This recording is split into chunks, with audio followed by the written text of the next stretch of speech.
ஜனவரி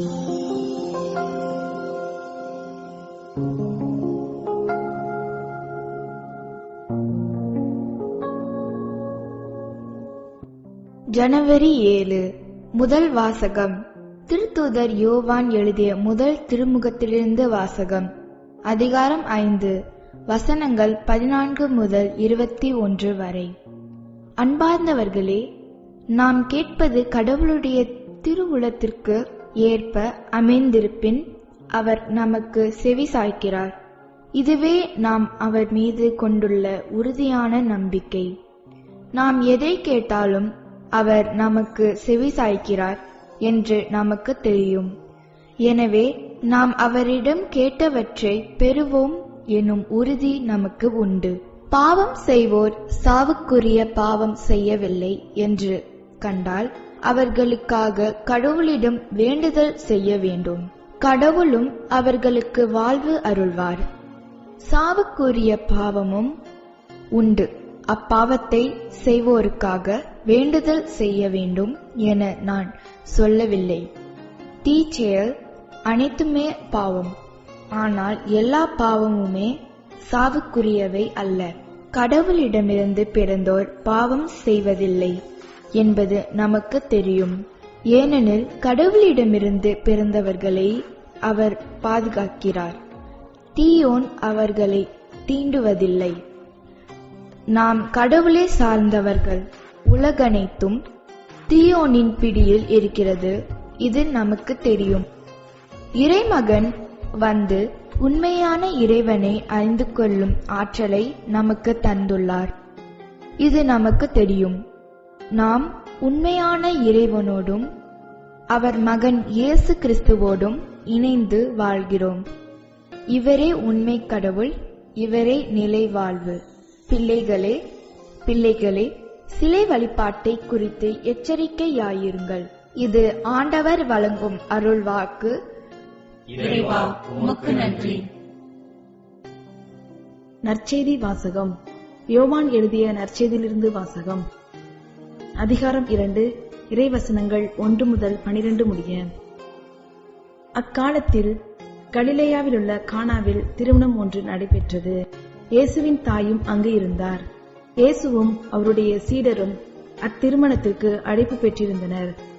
திருமண விழாவில் திராட்சை ரசம் தீர்ந்து போகவே இயேசுவின் தாய் அவரை நோக்கி, திராட்சை ரசம் தீர்ந்துவிட்டது என்றார். இயேசு அவரிடம், அம்மா, அதை பற்றி நாம் என்ன செய்ய முடியும்? எனது நேரம் இன்னும் வரவில்லையே என்றார். இயேசுவின் தாய் பணியாளரிடம், அவர் உங்களுக்கு சொல்வதெல்லாம் செய்யுங்கள் என்றார். யூதரின் தூய்மை சடங்குகளுக்கு தேவையான 6 கல் தொட்டிகள் அங்கே இருந்தன. அவை ஒவ்வொன்றும் 2-3 குடம் தண்ணீர் கொள்ளும். இயேசு அவர்களிடம், இத்தொட்டிகளில் தண்ணீர் நிரப்புங்கள் என்று கூறினார். அவர்கள் அவற்றை விளிம்பு வரை நிரப்பினார்கள்.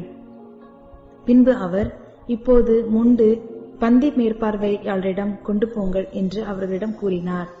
அவர்களும் அவ்வாறே செய்தார்கள். பந்தி மேற்பார்வையாளர் திராட்சை ரசமாய் மாறியிருந்த தண்ணீரை சுவைத்தார். அந்த ரசம் எங்கிருந்து வந்தது என்று அவருக்கு தெரியவில்லை.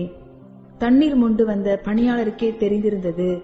ஆகையால் பந்தி மேற்பார்வையாளர் மணமகனை கூப்பிட்டு, எல்லாரும் நல்ல திராட்சை ரசத்தை முதலில் பரிமாறுவர்.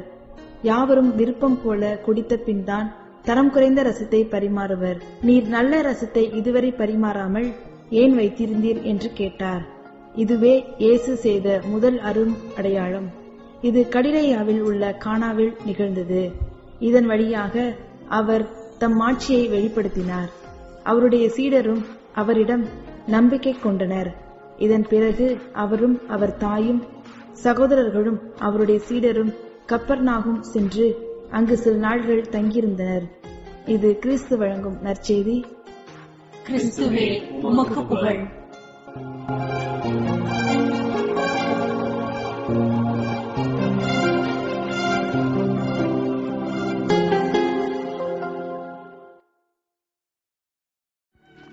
பிரியமானவர்களே, வாழ்க்கை என்பது ஒரு இயக்கம்.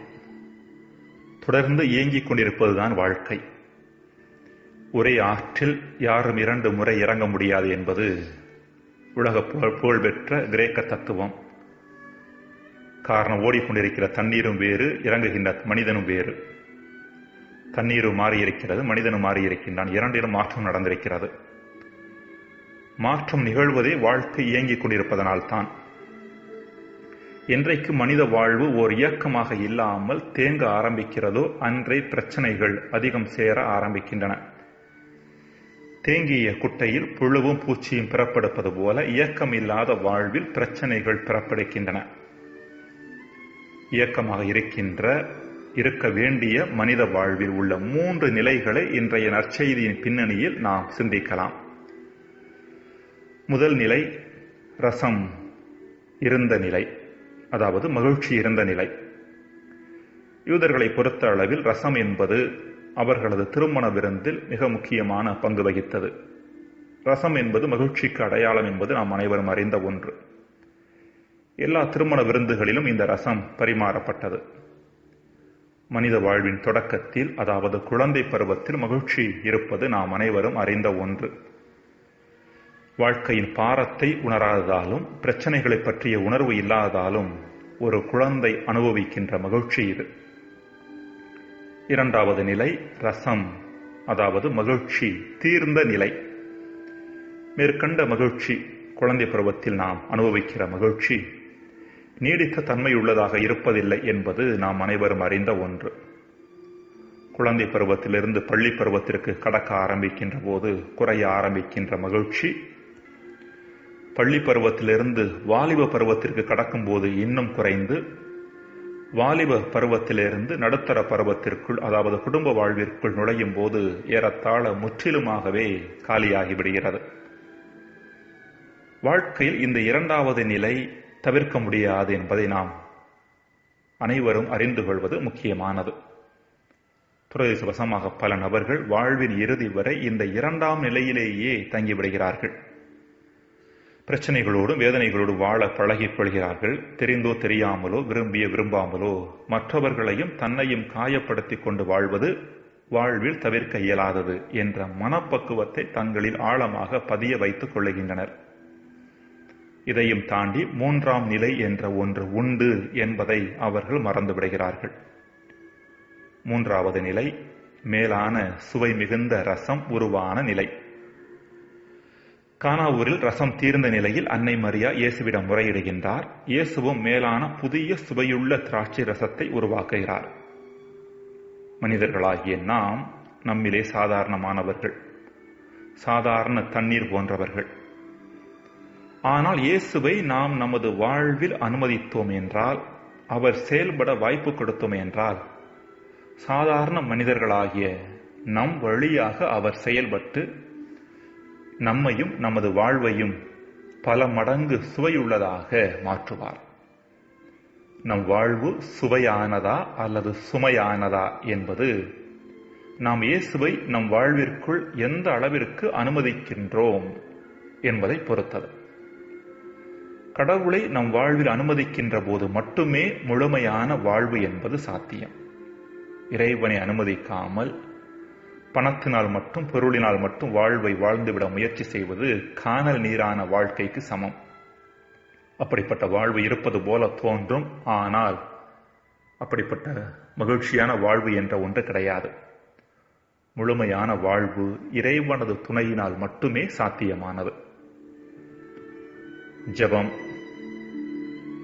இறைவா, உம் துணையின்றி வாழ்வை முழுமையாக வாழ முயற்சி செய்வது கானல் நீரினால் தாகத்தை தணிக்க மேற்கொள்ளப்படும் முட்டாள்தனமான முயற்சிக்கு சமமானது என்பதை நாங்கள் உணர வரம்தாரும். ஆமேன்.